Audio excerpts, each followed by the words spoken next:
Terima kasih kepada ibu-ibu, bapak-bapak, untuk para keluarga serta pasien di Bapil Mawar ini. Semoga pasien dapat terlayani dengan baik selama di sini, sehingga dapat pulang dengan tetap puasa. Di sini pada malam ini saya mohon maaf untuk waktunya sebentar, karena tujuan saya adalah untuk memberikan informasi atau edukasi kepada ibu-ibu dan bapak-bapak terkait pelayanan di Bapil Mawar. Dan yang terpenting paling pertama adalah tentang edukasi melakukan personal hygiene, yaitu cuci tangan. Semua pasien atau keluarga pasien sudah datang dari poli atau dari IGD, pastinya kita akan melakukan pengajian atau anamnesa. Pada saat anamnesa tersebut, pasti kita akan melakukan edukasi atau penyuluhan. Yang paling pertama diutamakan adalah tentang kebersihan tangan. Kenapa kebersihan tangan? Karena banyak kuman atau bakteri atau virus yang ada di tangan. Sehingga hal ini tujuannya adalah untuk mencegah ibu, bapak, atau pasien yang menjaga keluarganya yang sakit tidak ikut sakit. Itulah harapan kami selama melakukan edukasi ini. Dulu saya perkenalkan dulu, nama saya Ahmad Imron. Saya salah satu perawat di Bapil Mawar. Di sini saya ditugaskan untuk melakukan penyuluhan tentang kebersihan tangan, cuci tangan dalam langkah. Sebelumnya ada yang sudah hafal tentang cuci tangan? Boleh angkat tangan?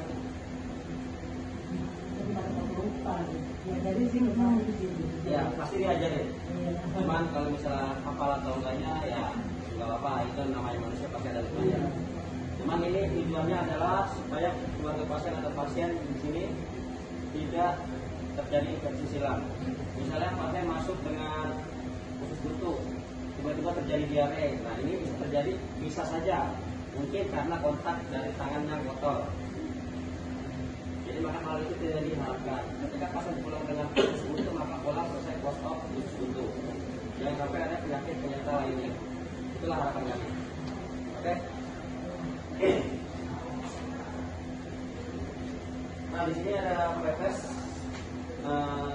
Boleh yang punya HP atau yang di sini ada pegang HP. Ya, udah. Kalau misalnya nanti akan saya share di grup ya. Mau saya minta nomor telepon untuk di grup. Nanti tolong diisi. Karena ini penting untuk data saya kepada pimpinan sekaligus kepada pihak rumah sakit untuk mengetahui apakah edukasi kami berjalan lancar atau tidak. Oke. Nah, pertanyaannya adalah apakah hand hygiene itu? Nah, hand hygiene adalah prosedur kita akan membersihkan tangan dengan menggunakan air mengalir dengan antiseptik atau hand wash. Biasanya selama 40 sampai 60 detik. Nah, apabila dengan hand rub menggunakan 20 sampai 30 detik. Di sini ada yang tahu apa itu hand wash dan hand rub? Boleh kasih pengetahuannya sedikit? Ada yang tahu? Enggak apa-apa, salah-salah juga enggak apa-apa. Di sini kita belajar. Saya juga enggak sempurna banget. Di sini saya juga belajar. Jadi kalau misalnya kita saling sharing aja. Kita enggak akan menuntut harus perfect, enggak. Di sini saya hanya untuk membantu. Ketika pasien dan keluarga itu kebutuhannya apa, kita harus tahu. Termasuk adalah kebersihan tangan. Karena zaman sekarang kan lagi COVID, tapi sekarang udah pandemi ya.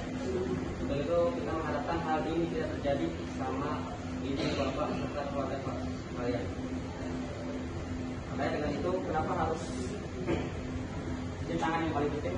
Karena itu banyak virus yang paling sering terjadi di rumah atau di luar sana. Di rumah sakit juga terjadi, makanya tujuannya adalah jangan lagi terjadi di rumah sakit. Oke? Manfaat hand hygiene seperti tadi saya jelaskan, mencegah berbagai penyakit, terus membunuh kuman dan mikroorganisme berbahaya lainnya. Nah, ketiga memutus rantai penyakit di masa pandemi. Nah, ini saya mengatakan nomor 3 karena pandemi itu dari dulu sampai tahun 2019 awalnya COVID ya. Banyak yang mengatakan ketika tangan bersentuhan langsung dikatakan COVID. Padahal faktanya bukan seperti itu. Ketika tangan ini adalah namanya perantara, bukan penyebab penyakitnya. Ketika ada virus di sini, ketika kita memegang tangan ke orang yang sehat, itu tidak serta-merta langsung terinfeksi. Tapi ketika misalnya tangannya itu kena masuk ke daerah mulut atau hidung, itu bisa terjadi karena interaksi tangannya itu. Tentu kontak tangan ke tangan itu belum tentu ya, bukan yang pasti, tapi belum tentu. Bisa aja tapi bisa juga enggak. Jadi jangan sampai memberatkan negatifan tentang masalah COVID itu sendiri. Tapi sini saya nggak terlalu jauh ke COVID, dan saya yang jadi imagine. Nah, penanganan langkah itu yang baik adalah 6 langkah. Sekarang saya jelaskan sini contohnya. Pertama, membentuk telapak tangan. Begini ya. Oke. Kemudian yang kedua, membersihkan kedua punggung tangan. Tangan kanan, tangan kiri. Nanti boleh demonstrasikan ya. Yang ketiga, membersihkan sela-sela jari.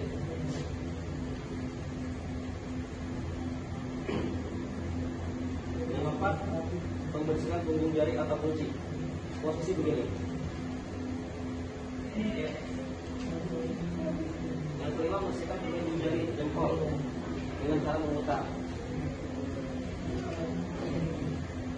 Yang keenam, membersihkan kuku.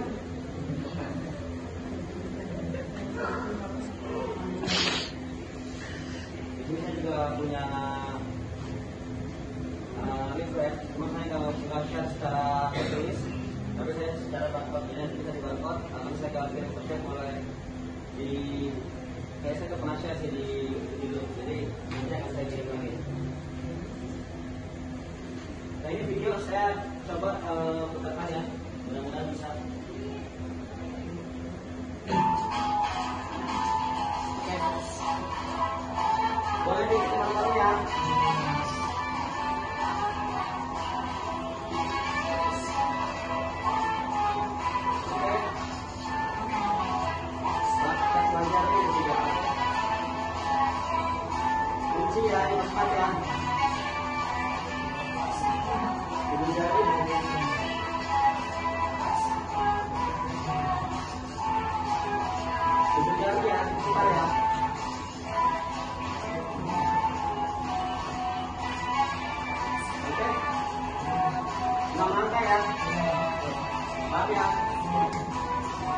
Itu yang paling penting. Saya tidak akan video. Saya demonstrasikan dengan salah satu kelompok pasien. Saya beri nama beliau, jadi boleh di share, boleh dilihat. Jika saya buat video ada keluarga atau pasien, pasti akan saya minta izin sebelum saya nanya. Jadi proses setelah saya ajarkan, pasien akan harus melakukan demonstrasi langsung ke sendiri. Semoga pasien semua bisa. Tujuannya adalah agar pasien dan keluarga bisa sembuh dan bisa pulang dengan sehat.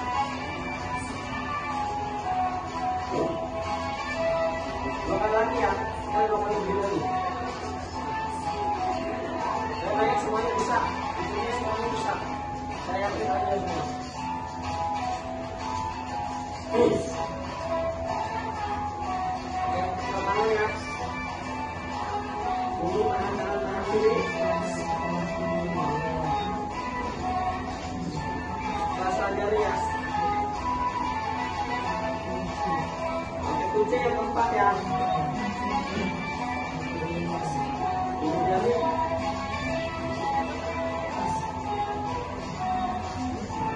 Kunci jari yang keenam ya.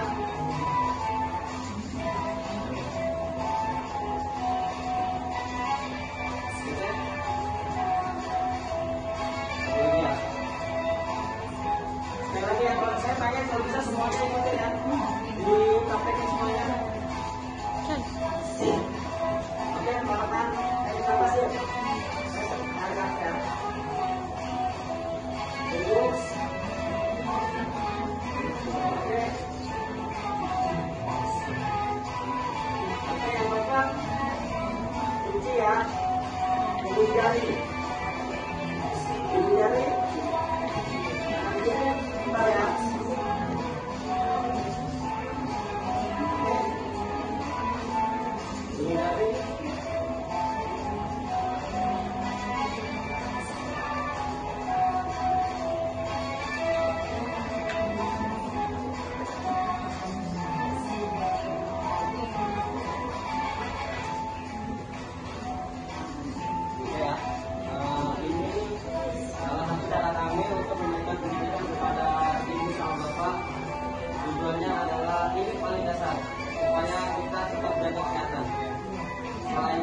jelaskan saja tadi ya, ada hand wash dan hand rub. Kalau misalnya hand wash itu adalah sabun dengan air mengalir 40 selama 60 detik.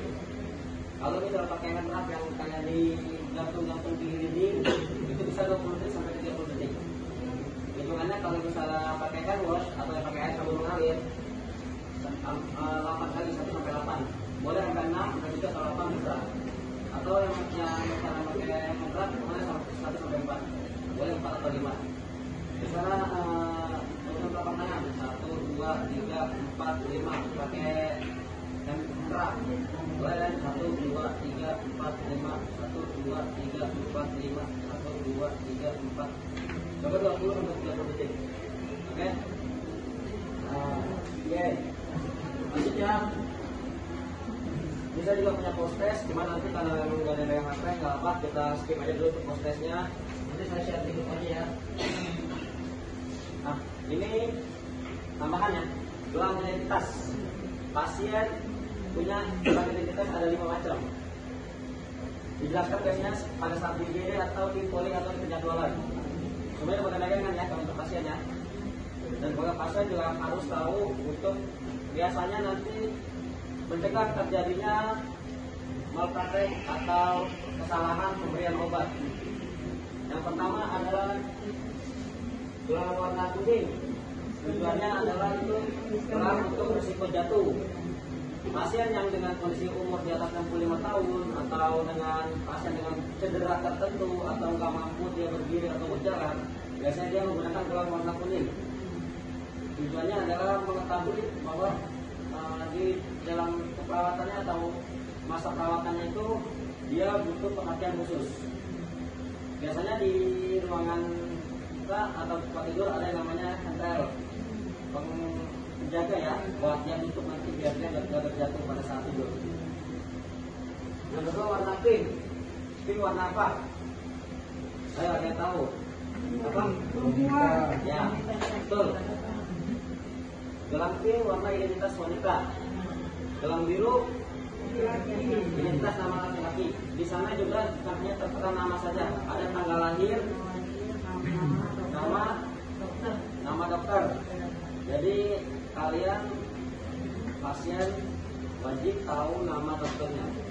Jadi ketika nanti ditanya siapa nama dokter, jangan sampai nggak tahu. Nanti dokternya marah. Jadi kalau bisa ya dihafal. Ya kalau perlu nama perawatnya juga boleh dihafalkan. Karena sehingga minimal harus tahu. Supaya nanti pelayanan kita jangan sampai ada miskomunikasi atau ada jangan sampai ada gangguan. Jadi kalau misalnya pasien atau keluarga ada misalnya angganya kita manggil orang dulu, malah takut. Insya Allah kalau misalnya kita waktunya cukup atau kita kasih buku, kita akan langsung nyamperin. Cuma mohon maaf sebelumnya, karena biasanya kalau nggak ada mahasiswa duduk, kami merasa kerepotan. Kami ada 3 orang, pasien 20-an. Jadi kalau misalnya ada yang ini langsung hari ini biasa minta maaf diwakili teman-teman, karena tidak selamanya kita bisa langsung bertangkap karena kondisi SDM yang kurang memadai. Jadi sekali itu saya juga menginformasikan. Juga saya menginformasikan bahwa pelayanan di Pabrik Mawar, insya Allah kami melakukan yang terbaik buat pasien dan keluarga. Oke, selanjutnya sini ada gelang warna merah. Warna merah ya. Warna merah apa? Ada yang tahu? Apa? Bukan. Lalu ini perempuan. Warna merah ada yang tahu? Belum ya? Belum ada yang warna merah ya? Warna merah adalah pasien yang ada alergi. Entah itu alergi makanan atau obat. Kalau ada pasien yang alergi obat atau makanan, belum dipakai gelang merah, lapor ke perawatnya. Nanti kita akan merasakan tujuannya apa? Apabila pasien nanti takutnya kita perawat atau dokter ada yang lupa atau nggak tahu, takutnya nanti dia dikasih obat yang alergi tersebut, resikonya bahaya. Bisa pasien gatal-gatal, bisa pasien luka, bisa pasien nanti kemerahan, nanti malah tambah penyakitnya, malah tidak sembuh, malah tambah parah. Menghindari terjadi hal-hal tersebut, makanya kenapa kita pengkajian atau anamnesa, kita akan bertanya, ibu ada riwayat alergi atau tidak? Karena hal itu penting pada saat melakukan tindakan perawatan selama di rumah sakit atau Pabrik Mawar ini. bukan hanya 45 watt, tapi semuanya pasti akan bertanya tentang ada riwayat alergi atau tidak. Oke, paham ya? Yang kelima, gelang warna ungu. Ini biasanya jangan dipakai. Itu adalah gelang DNR atau gelang pasien yang mau meninggal tapi nggak setuju untuk dilakukan RJP atau resusitasi. Tahu resusitasi? Itu pasien yang apa yang sudah mendekat terminal kalau dibilangnya. Terminal itu kan mau ke arah meninggal, tapi bisa dokter kan RJP atau resusitasi. Kasih betul. Itu. Jadi ada 5 gelang, tapi biasanya yang kita hafal adalah warna ungu sama warna biru. Karena tambahannya adalah kuning. Kalau merah kadang-kadang ada, tapi jarang. Kalau ungu biasanya jarang dipakai. Oke, itu tambahannya. Ya, selesai. Selanjutnya saya ingin memberikan informasi untuk pasien-pasien baru. Selamat datang kepada pasien baru di Provinsi Mawar. Selama perawatan di Provinsi Mawar ini diharapkan ibu bapak dapat dilayani dengan baik. Apabila ada keluhan atau apa-apa, boleh pencet bel yang warna merah di tempat tidur udah ada ya, udah tahu semua ya. Jadi kita biasanya akan melakukan orientasi kepada pasien dan keluarga untuk mengetahui ini fungsinya buat ini dan ini fungsinya buat ini. Jadi kalau misalnya ada keluhan atau apa, jangan pernah sungkan atau jangan pernah takut, karena kami semaksimal mungkin akan melakukan yang terbaik. Tapi kalau misalnya kurang tanggap, kami mohon maaf, mungkin karena keterbatasan tenaga yang kami miliki. Alhamdulillah sekarang pas kita dapat tenaga dari mahasiswa beberapa hari ini, jadi kerjanya cepat. Kalau misalnya kita memang kita jujur memang agak lambat. Saya pribadi menyadari hal tersebut. Oke, selama pelayanan di sini boleh yang mau penuh kesal sama saya, boleh, ada yang mau bertanya boleh. Semuanya tentang apapun itu terserah. Saya buka pertanyaan bebas, yang mau pulang boleh, yang baru datang boleh, yang apapun itu saya buka, selama saya bisa jawab, saya akan jawab. Oke, boleh bertanya silakan. Bebas mau nanya apa aja. Yang mau bertanya. Jangan sampai nanti ada keluhan di luar atau di belakang ya. Saya pengen kalau sekarang saya akan jawab. Boleh. 1, 2, 3. Nggak ada? Karena saya tutup ya. Kita baru masuk.